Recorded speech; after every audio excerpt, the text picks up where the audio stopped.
So, good morning students. As we are studying the chapter photosynthesis in higher plants, in which we have covered early experiments, one section we have done early experiments, in the another section we have studied the actual site of photosynthesis, kahan photosynthesis hoti hai, the section of the leaf, the site where the reactions of photosynthesis are occurring. In this section we are going to study about the photosynthetic pigments and the graphs related to it, which is given in your NCERT, the absorption spectrum, action spectrum. We are going to study that. जो graphs आपको थोड़े से confusing ज़रूर लग सकते हैं, only the absorption spectrum is quite confusing, so we will see and understand कि easy way में हम उसको कैसे recall कर सकते हैं, ठीक है? So let us proceed. So photosynthetic pigments हमारी कौन-कौन सी होती हैं? Chlorophyll A, Chlorophyll B, xanthophylls and carotenoids. पहले तो आप इन pigments को याद करोगे. Chlorophyll A, Chlorophyll B, xanthophylls, carotenoids.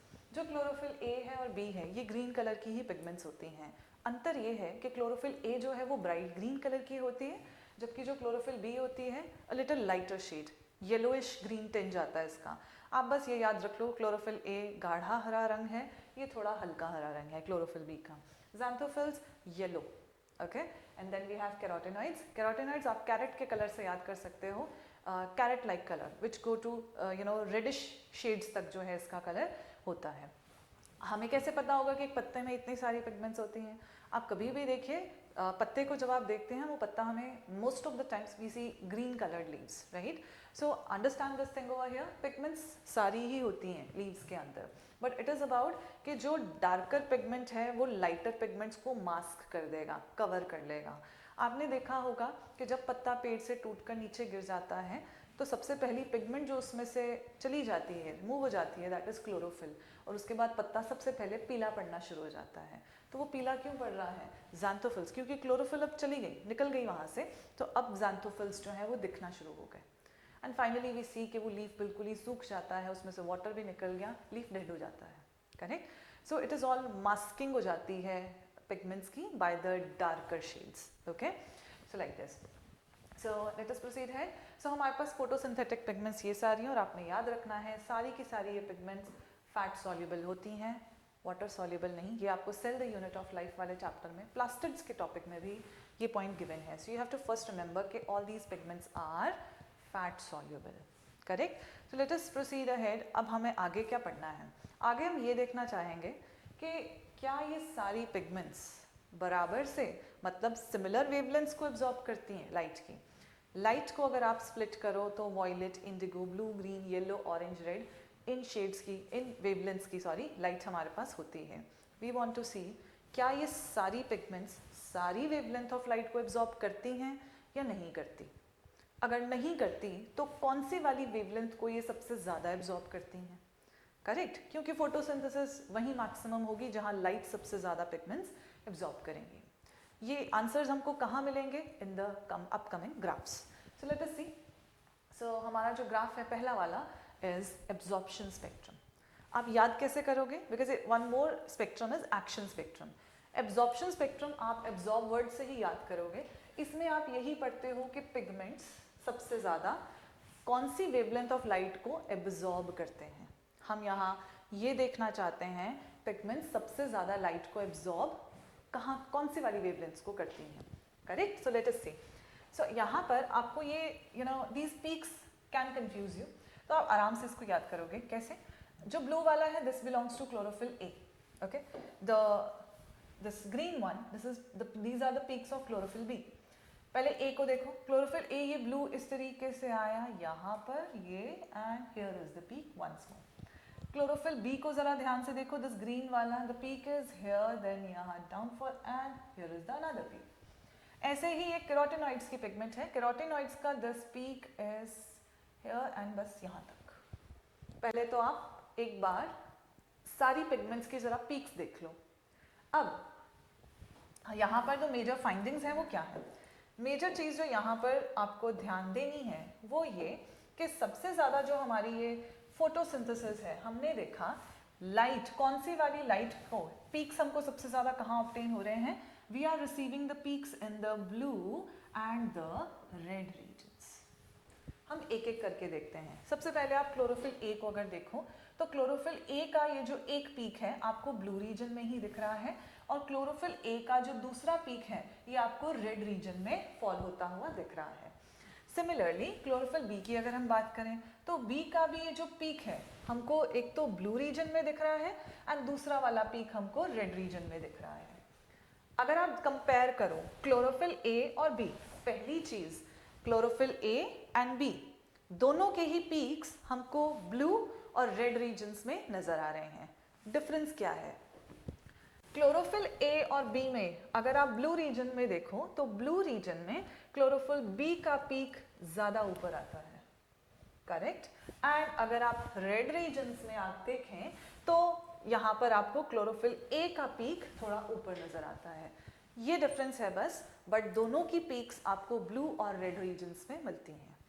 वहीं कैरोटीनॉइड्स के पीक्स आपको कहाँ पर मिल रहे हैं? कैरोटीनॉइड्स के पीक्स अगर हम यहाँ पर देखें तो यहीं पे आपको दो रीजन्स जो दिख रहे हैं, तो ये ब्लू और ग्रीन रीजन्स में हमको इसकी पीक्स दिखती हैं। एंड देखो आप यहाँ पर ये ग्राफ खत्म हो जाता है कैरोटीनॉइड्स का। दैट मीन्स कि carotenoids these are not very well efficient pigments कि जो लाइट को ट्रैप कर पाए। उनसे ज़्यादा एफिशिएंट जो पिगमेंट्स है वो हमारी क्लोरोफिल पिगमेंट्स है।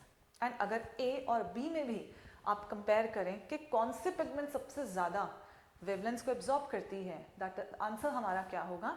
क्लोरोफिल ए होगा। ओके, ये आपने याद रखना है यहाँ पर। आई होप आपको ये ग्राफ समझ में आया होगा। हमारा यहाँ पर क्रक्स ये है कि कौन सी पिगमेंट्स सबसे ज़्यादा कौन सी वेवलेंथ ऑफ लाइट को एब्जॉर्ब कर रही है।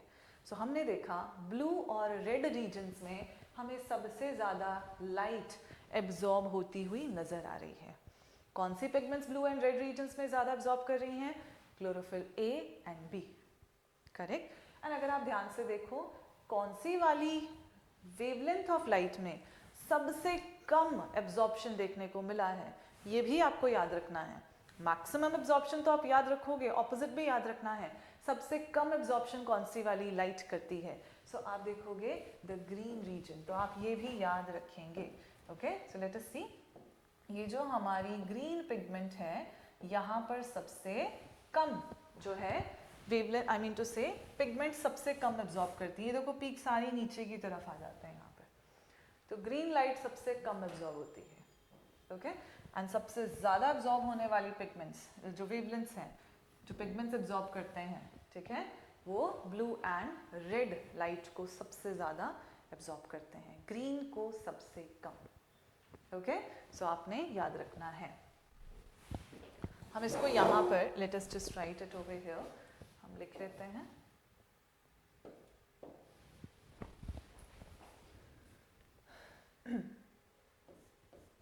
Absorption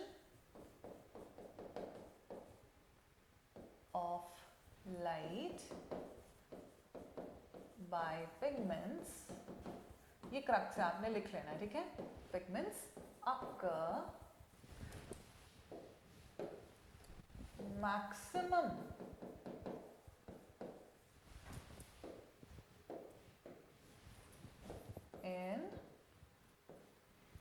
maximum in blue and red regions, ठीक है, इसमें सबसे ज्यादा, and least सबसे कम एब्जॉर्प्शन in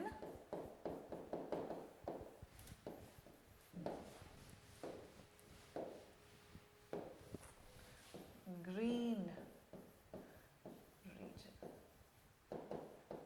ठीक है। ऐसे बस याद कर लेना, ब्लू और रेड वेवलेंथ सबसे ज्यादा एब्जॉर्ब होती हैं, ग्रीन वेवलेंथ लीस्ट, ठीक है। क्वेश्चंस जैसे फॉर्म में आए आपने वैसे टिक कर देना, ओके, एमसीक्यूज में। Let us proceed ahead. So ये हमारा पहला ग्राफ हुआ। अगला ग्राफ है हमारा, let us see, it's action spectrum. Okay, so action spectrum से आपने एक कीवर्ड याद रखना है, ये डिनोट करता है रेट ऑफ फोटोसिंथेसिस। और रेट ऑफ फोटोसिंथेसिस बेसिकली हम देखना चाह रहे हैं फोटोसिंथेसिस सबसे ज़्यादा होती कहाँ है और इसको मेजर कैसे करते हैं। We measure it by the release of oxygen, ठीक है। मेजर कैसे करते हैं? Measure it through oxygen evolution. हम ये देखते हैं कि ऑक्सीजन सबसे ज़्यादा कहाँ पर रिलीज हो रही है। ओके, बहुत सिंपल सा लॉजिक है, जहाँ फोटोसिंथेसिस ज़्यादा होगी वहीं सबसे ज़्यादा ऑक्सीजन जो है वो रिलीज हो रही होगी, करेक्ट। क्योंकि फोटोसिंथेसिस जब जब होगी खाना तो बनेगा ही in the form of glucose, साथ में ऑक्सीजन गैस भी रिलीज होगी। तो हम रेट ऑफ ऑक्सीजन, जितनी ज़्यादा ऑक्सीजन है उतनी ज़्यादा फोटोसिंथेसिस है। A very simple thing this is, जो आप याद कर सकते हो। तो आपने याद रखना है एक्शन स्पेक्ट्रम का मतलब ही यही है, रेट ऑफ फोटोसिंथेसिस। हम इस ग्राफ में ये देख रहे हैं। एब्जॉर्प्शन स्पेक्ट्रम में देख रहे हो पिगमेंट्स एब्जॉर्ब कौन सी वाली वेवलेंथ को सबसे ज़्यादा करती हैं। So this is again very simple. आप अपनी एनसीईआरटी को भी ध्यान से अगर आप देखेंगे तो यू विल सी ऐसे dotted, you will see white lines. तो ये भी क्या दिखा रहा है, this zone is showing you the blue region, this zone is showing you the green region, and ये वाला जो जोन है it is showing you the red region. Again the wavelengths of light, I can also write violet, indigo, blue, green, yellow, orange, red, ये भी लिख सकते हैं। But ये वाला ब्लू, ये वाला green region, and this one is the red region. तो जब हमने ये वाला फोटोसिंथेटिक पिगमेंट्स के लिए हमने फोटोसिंथेसिस करवाई, एंड हम रेट ऑफ फोटोसिंथेसिस देखना चाह रहे हैं। कैसे देख रहे हैं, ये देखकर कि ऑक्सीजन सबसे ज़्यादा कहाँ इवॉल्व हो रही है। तो हमने वो अगेन जो पीक्स मिले, फिर से कहाँ पर मिले, ब्लू और रेड रीजन्स में हमें पीक्स मिले। We have got one peak here, blue region, दूसरा पीक मिला रेड में। एंड एब्जॉर्प्शन स्पेक्ट्रम में अभी एक चीज़ बताई मैंने, फोटोसिंथेसिस में पिगमेंट सबसे ज़्यादा लाइट एब्जॉर्ब कहाँ करती हैं, ब्लू एंड रेड में। सबसे कम कहाँ करती हैं, ग्रीन में। सिमिलर चीज़ हमें एक्शन स्पेक्ट्रम में भी देखने को मिली। क्या देखने को मिला, अब हम यहाँ पर ऑक्सीजन का इवोल्यूशन देख रहे हैं। तो ऑक्सीजन भी हमें सबसे ज़्यादा इन रीजन्स में एब्जॉर्ब होती, रिलीज होती हुई दिखी, ग्रीन में सबसे कम। ओके, मतलब दोनों जो ग्राफ्स हैं हमारे, वो हमको इंफॉर्मेशन एकदम करेक्ट दे रहे हैं। ओके, सो समझिए यहाँ पर सीधी सी बात है, पिगमेंट्स जहाँ सबसे ज़्यादा लाइट एब्जॉर्ब करेंगी वहीं सबसे ज़्यादा फोटोसिंथेसिस होगी और वहीं सबसे ज़्यादा ऑक्सीजन का इवोल्यूशन होगा। तो एक्शन स्पेक्ट्रम का मतलब है रेट ऑफ फोटोसिंथेसिस। हमें देख लिया यहाँ पर कि peaks are obtaining in blue and red regions. अब एक बहुत सिंपल सी चीज़ करी गई, क्या किया हमने, जो बिल्कुल ये पहला हमने पढ़ा था ना यहाँ पर, दिस एब्जॉर्प्शन स्पेक्ट्रम, इसको हमने रख दिया। आप अपनी एनसीईआरटी पे भी कर सकते हो। एब्जॉर्प्शन स्पेक्ट्रम को हमने सुपर इम्पोज कर दिया इसके ऊपर, ऑन द एक्शन स्पेक्ट्रम हमने इसको सुपर इम्पोज कर दिया लाइक दिस। एक्शन स्पेक्ट्रम को जैसे उठा के उसके ऊपर रख दिया। तो अब हमने देखा कि जो पीक्स ऑब्टेन हुई हैं वो हमें कहाँ पर हुई हैं, in the blue and red regions. तो यहाँ से कंक्लूजन क्या निकलता है, कंक्लूजन ये निकलता है कि rate of photosynthesis plus absorption of wavelengths by pigments occurs maximum in the blue and red regions. Okay, oxygen का इवोल्यूशन जो है, ठीक है, दिस इज ऑक्सीजन का इवोल्यूशन जो है वो भी मैक्सिमम कहाँ पर है, ब्लू एंड रेड रीजन्स में है।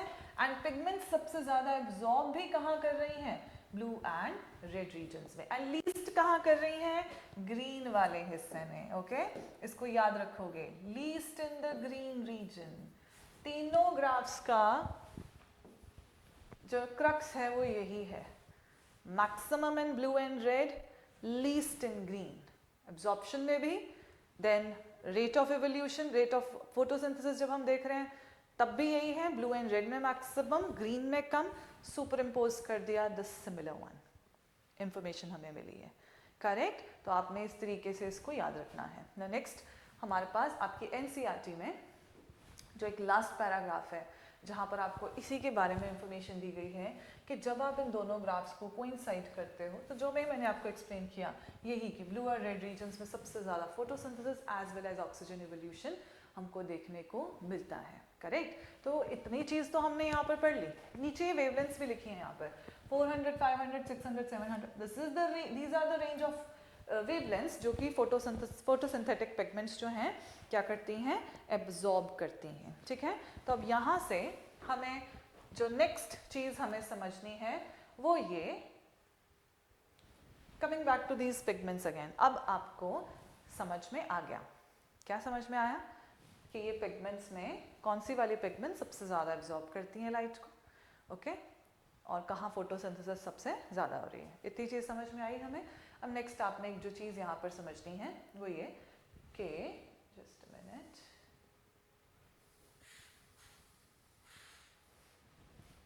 ओके, नेक्स्ट थिंग, इसमें से जो क्लोरोफिल ए पिगमेंट होती है ये सबसे मेन पिगमेंट होती है फोटोसिंथेसिस की। अब हम आगे बढ़ गए हैं और आप इस चीज को समझो, इसमें जो क्लोरोफिल ए होती है this is the main pigment बोल लो, या चीफ पिगमेंट भी हम इसको कह लेते हैं, मेन पिगमेंट या फिर ये क्या है, चीफ पिगमेंट है फोटोसिंथेसिस की, चीफ पिगमेंट ऑफ फोटोसिंथेसिस। सबसे ज़्यादा ये जो पिगमेंट है ना क्लोरोफिल ए, ये डिफरेंट वेवलेंथ्स ऑफ लाइट को एब्जॉर्ब करती है, इसीलिए हम बोलते हैं chlorophyll A is the chief pigment. बाकी सारी पिगमेंट्स जो हैं ये भी लाइट एब्जॉर्ब करती हैं, लाइट तो देखो सारी ही करती हैं, बट द चीफ पिगमेंट कौन कहलाती है, क्लोरोफिल ए। ओके, जो बाकी पिगमेंट्स हैं ये भी लाइट एब्जॉर्ब करती हैं, बट एट द एंड ये लाइट एब्जॉर्ब करके किसको हैंड ओवर कर देंगी, ये इस चीफ पिगमेंट को, क्लोरोफिल ए को ही हैंड ओवर कर देती हैं। ओके, सो ये वाली जो पिगमेंट्स हैं इनको हम बोलते हैं एक्सेसरी पिगमेंट्स। क्या कहते हैं हम इनको, एक्सेसरी पिगमेंट्स हम इसको कहते हैं। तो ये आपको याद रखना है। वो पिगमेंट जो फोटोसिंथेसिस में डायरेक्टली पार्टिसिपेट करती है वो होती है हमारी chlorophyll A. Chlorophyll A is directly involve in photosynthesis. जो नीचे ये तीन हैं ये डायरेक्टली इन्वॉल्व नहीं है, इन्हें एक्सेसरी पिगमेंट्स बोलते हैं।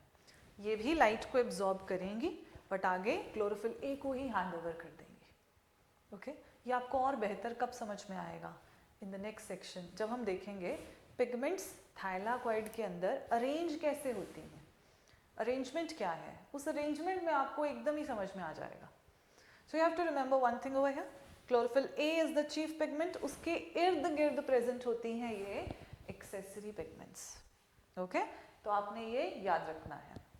सो इन द नेक्स्ट सेक्शन हम इसी टॉपिक के साथ आगे बढ़ेंगे कि पिगमेंट्स का अरेंजमेंट क्या है एंड किस तरीके से हमारी फोटोसिंथेसिस की पहली रिएक्शन होती है जिसको हम बोलते हैं लाइट रिएक्शन, जिसमें पिगमेंट्स क्या करती हैं, लाइट को एब्जॉर्ब करती हैं। Okay, so we will proceed in the next section. Till then आप रिवाइज करें सभी सेक्शंस को, जितने भी पार्ट्स हम पढ़ चुके हैं।